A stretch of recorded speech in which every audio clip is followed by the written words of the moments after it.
Assalamualaikum warahmatullahi wabarakatuh. Ketemu lagi dengan saya Ikhwanul Muslim di belajar hukum acara Mahkamah Konstitusi. Oke rekan-rekan sekalian, ini adalah video saya yang kedua dalam materi kuliah hukum acara Mahkamah Konstitusi.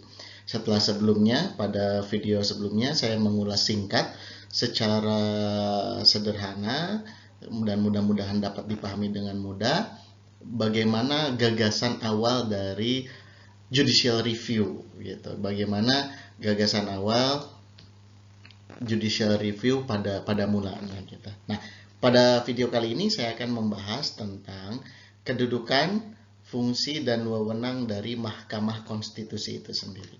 Oke, kita akan cepat saja. Mudah-mudahan teman-teman nanti tidak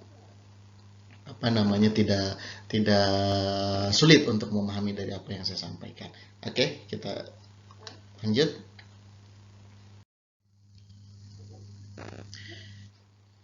Berbicara tentang Mahkamah Konstitusi, ini seperti yang pernah saya sampaikan pada sebelumnya, bahwa secara umum pembentukan Mahkamah Konstitusi itu dibentuk untuk menjaga agar konstitusi tersebut benar-benar dilaksanakan dan tidak dilanggar. Maka harus dijamin bahwa ketentuan hukum di bawah konstitusi tidak bertentangan dengan konstitusi itu sendiri, dengan memberikan wewenang pengujian serta membatalkan jika memang ketentuan hukum dimaksud bertentangan dengan konstitusi. Jadi niat awalnya seperti dalam video saya sebelumnya, bahwa dengan adanya Mahkamah Konstitusi ini kita ingin ada suatu lembaga yang menjadi sebuah lembaga yang akhirnya dapat memastikan bahwa konstitusi itu benar-benar diimplementasikan dalam sebuah peraturan perundang-undangan. Oke, kemudian pada pasal 24 ayat 2, 24C, pasal 7B dari perubahan ketiga Undang-Undang Dasar 1945 mengamanatkanlah untuk akhirnya pada 2000 untuk adanya Mahkamah Konstitusi gitu. Jadi ini cikal bakal dari sebuah ketentuan di mana Mahkamah Konstitusi itu harus ada. Oke. Yang kemudian dimaknai atau dibentuk dalam sebuah peraturan perundang-undangan Undang-Undang 24 tahun 2003 tentang Mahkamah Konstitusi, sehingga pada tanggal 13 Agustus hari lahirnya Mahkamah Konstitusi. Jadi kita akan selalu peringati bahwa 13 Agustus adalah hari lahirnya Mahkamah Konstitusi. Jadi baru sejak di 2003 ya Mahkamah Konstitusi di Indonesia itu eksis. Oke, kita lanjut karena ini sudah. Nah, saat ini kita akan berbicara tentang kedudukan, fungsi dan wewenang dari Mahkamah Konstitusi. Jika kita lihat alur sini, kita tahu ya bahwa ini adalah pembagian kekuasaan yang ada di negara kita. Kita tahu ada eksekutif, ada legislatif, dan juga ada yudikatif. Nah, ketiga poin inilah yang mewarnai sistem ketatanegaraan kita. Pertanyaan selanjutnya, secara kedudukan, di mana posisi Mahkamah Konstitusi selanjutnya? Nah, kita perlu pahami bahwa MK adalah lembaga peradilan yang dibentuk untuk menegakkan hukum dan keadilan dalam lingkup wewenang yang dimiliki. Kedudukan MK sebagai pelaku kekuasaan kehakiman sejajar dengan pelaku kekuasaan kehakiman lain, yaitu Mahkamah Agung, serta sejajar pula dengan lembaga negara lain dari cabang kekuasaan yang berbeda sebagai konsekuensi dari prinsip supremasi konstitusi dan pemisahan atau pembagian kekuasaan. Jadi kita tahu bahwa dalam skema ketatanegaraan kita ada yang namanya yudikatif, legislatif, dan eksekutif, di mana yudikatif ini sudah ada Mahkamah Agung. Nah, posisi MK itu ya setara ada di ranah itu, gitu. Karena tadi dalam rangka menjalankan proses check and balances gitu, agar bisa memastikan bahwa produk hukum yang dikeluarkan oleh para penguasa negara ini itu benar-benar sesuai dengan konstitusi sebagai hukum tertinggi kita. Itu ya secara kedudukan. Nah, secara fungsi selanjutnya. Sebenarnya apa sih fungsi Mahkamah Konstitusi? Kita lihat satu-satu. Jadi secara fungsi Mahkamah Konstitusi ada 6. Yang pertama, Mahkamah Konstitusi itu akan berfungsi sebagai the guardian of the Constitution. Jadi Mahkamah Konstitusi itu difungsikan secara ketatanegaraan sebagai pengawal dari konstitusi. Wah, luar biasa sekali ya. Karena tadi secara konsep kan kita ingin mengimplementasikan yang namanya supremasi konstitusi. Sehingga yang namanya supremasi konstitusi ya salah satu implementasinya adalah harus ada yang memastikan dan harus ada yang bisa mengawal bahwa konstitusi itu benar-benar hidup dalam sebuah ketentuan undang-undang. Gitu. Nah, itu menjadi fungsinya konstitusi, the guardian of constitution, jadi pengawal. Gitu. Oke, selanjutnya, the final interpreter of constitution. Nah, ini menarik bahwa Mahkamah Konstitusi selain sebagai pengawal, Mahkamah Konstitusi juga akan berfungsi sebagai final interpreter. Jadi pihak yang akan menafsirkan secara final dari konstitusi itu sendiri. Misalnya, pasal 1 ayat 3 Undang-Undang Dasar kita menyebutkan bahwa negara Indonesia adalah negara hukum. Bagaimana sih kita memahami bahwa Indonesia negara hukum gitu? Nah, kita bisa saja memahami pasal 1 ayat 3 Undang-Undang Dasar kita itu dengan berbagai spekulasi. Tapi siapa yang nanti berhak untuk memberikan penafsiran yang final yang memang itu akan kita anggap sebagai sejalan dari apa yang memang diamanatkan dalam konstitusi? Ya Mahkamah Konstitusi nanti yang berwenang untuk memberikan penafsiran itu. Jadi mufasir dari konstitusi itu ya Mahkamah Konstitusi itu final interpreter. Jadi setelah Mahkamah Konstitusi sudah memberikan tafsirannya terhadap suatu norma yang ada dalam konstitusi, maka itulah suatu kebenaran materialnya gitu. Kurang lebih seperti itu. Selanjutnya, secara fungsi Mahkamah Konstitusi juga berfungsi sebagai the protector of human rights. Kita tahu rekan-rekan sekalian bahwa yang namanya konstitusi kita sangat banyak sekali menerangkan dan juga mencakup terhadap yang namanya hak-hak asasi manusia. Nah, karena dalam sebuah konstitusi kita banyak norma-norma atau jaminan terhadap hak asasi manusia warga negaranya, maka Mahkamah Konstitusi juga nanti akhirnya akan berfungsi sebagai penjaga dari hak asasi manusia itu. Sebagai contoh, ketika dalam sebuah ketentuan undang-undang ada yang ada yang melimitasi, bahasanya mungkin, ada yang melimitasi sebuah hak asasi dari warga negara, maka bisa saja nanti MK menganggap bahwa itu secara material, secara substansi bertentangan dengan konstitusi gitu. Jadi sebagai pengawal menjaga bahwa yang namanya hak asasi manusia ya harus dipenuhi oleh negara kan gitu. Karena itulah sebagai salah satu fungsi dari negara. Jadi Mahkamah Konstitusi yang akan menjaga itu. Yang keempat, the protector of citizen constitutional rights. Artinya ini hampir sama dengan yang nomor 3, bahwa di Undang-Undang Dasar Negara Republik Indonesia kita tahu ada banyak sekali juga citizens constitutional rights, sehingga ketika Mahkamah Konstitusi sudah memiliki kewenangan di situ, maka dia akan berfungsi sebagai pengawal dari hak-hak citizens, hak-hak warga negara. Oke, yang kelima, the protector of democracy.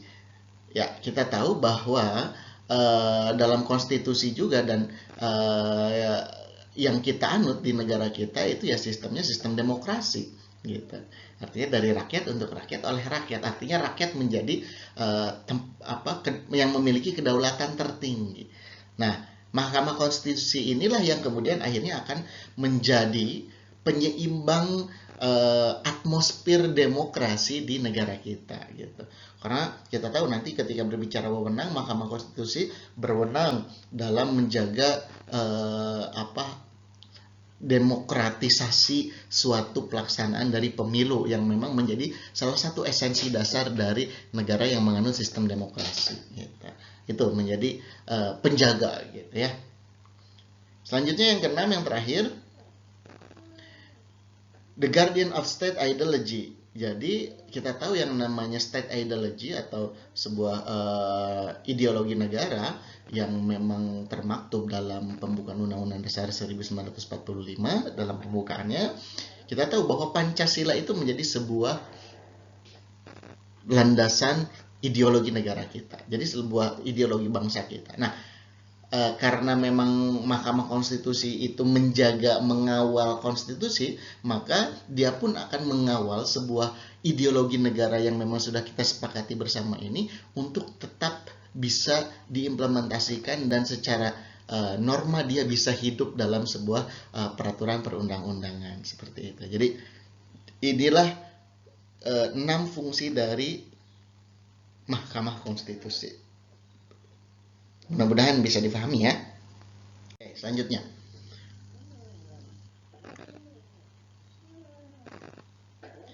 Kita akan berbicara tentang wewenang.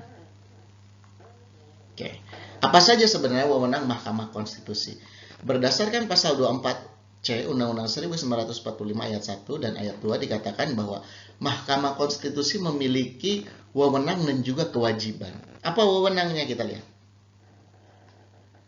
Yang pertama, MK itu memiliki wewenang untuk menguji undang-undang terhadap undang-undang dasar.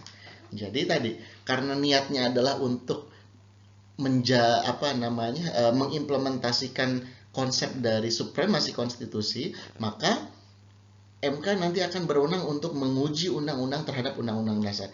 Ketika ada sebuah undang-undang yang dianggap bertentangan dengan nilai-nilai yang ada dalam sebuah undang-undang dasar atau konstitusi, maka nanti MK yang berwenang untuk menguji itu. Gitu. Jadi kalau misalnya bagaimana Pak? Misalnya kalau ada perda yang bertentangan dengan konstitusi, wah itu bukan lagi jadi wewenangnya MK kan gitu, karena MK hanya berwenang untuk menguji undang-undang terhadap undang-undang dasar. Itu ya catatannya. Selanjutnya yang kedua, wewenangnya adalah MK berwenang untuk memutus sengketa kewenangan lembaga negara yang kewenangannya diberikan oleh undang-undang dasar. Kita tahu ada banyak sekali lembaga negara. Di materi saya yang di HTN teman-teman pasti tahu bahwa ada banyak sekali lembaga negara di Indonesia ini. Nah, dan banyak sekali juga lembaga negara tersebut yang memang mereka itu lahir diamanatkan oleh undang-undang dasar gitu. Contohnya DPR, Presiden itu lembaga negara yang memang ya pihak eksekutif yang memang disebutkan dalam undang-undang dasar. Nah, ketika ada konflik antar lembaga negara ini, artinya lembaga negara yang mereka itu muncul karena amanat undang-undang dasar, maka MK yang akan menjadi pengadilnya gitu. Oh, ini ada saling take over kewenangan misalnya antara lembaga negara, antara MA dengan Dewan Perwakilan Rakyat misalnya. Maka nanti yang akan mengadili adalah MK gitu. Jadi sebagai pengadilnya kalau memang ada sengketa antara lembaga negara yang memang lembaga negara tersebut hadir itu berdasarkan amanat undang-undang dasar.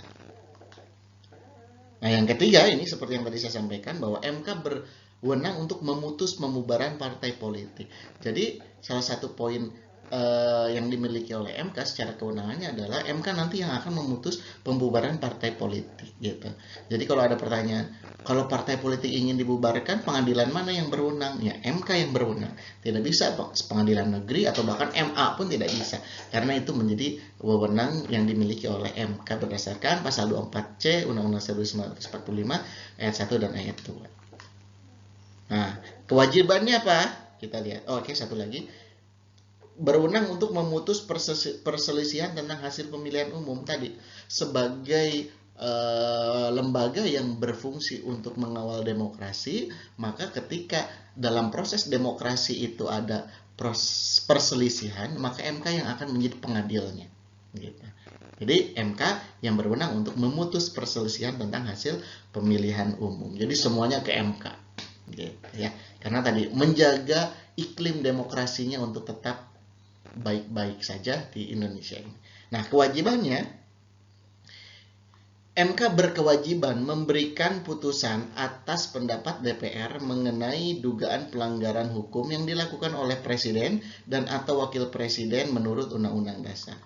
Jadi MK itu menjadi lembaga peradilan yang akan dimintai putusannya oleh DPR kan gitu terkait dengan adanya dugaan pelanggaran hukum yang dilakukan oleh presiden. Artinya ini berbicara tentang konsep pemakzulan presiden kurang lebih gitu. Artinya pemberhentian presiden gitu. Ketika presiden itu diduga melanggar ketentuan hukum, misalnya melanggar undang-undang, nanti DPR berserta MPR secara mekanisme mereka akan memberikan pendapat yang kemudian pendapatnya itu dibawa ke MK. Kurang lebih seperti itu ya mekanisme di kita untuk pemberhentian presiden.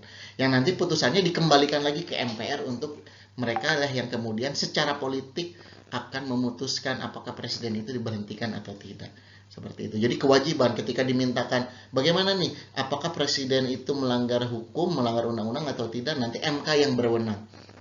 Gitu. Itu kewajibannya, jadi tidak boleh menolak. Ya. Oke, sedikit lagi. Kita akan berbicara tentang hakim konstitusi. Nah, hakim konstitusi ini dalam pasal 24C ayat 3 Undang-Undang 1945,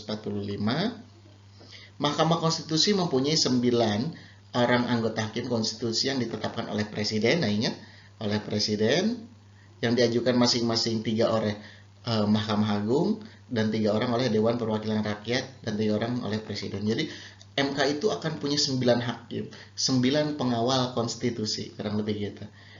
3 orang berasal dari presiden, 3 orang dari Mahkamah Agung, dan 3 orang dari Dewan Perwakilan Rakyat. Jadi itu sebagai perwujudan dari mekanisme penyeimbang kan gitu. Biar kalau misalnya hanya dari presiden ya ada khawatir nanti kong kali kong dengan presidennya misalnya.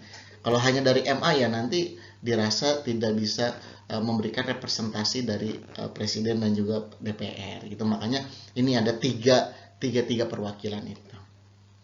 Ya, ini ya.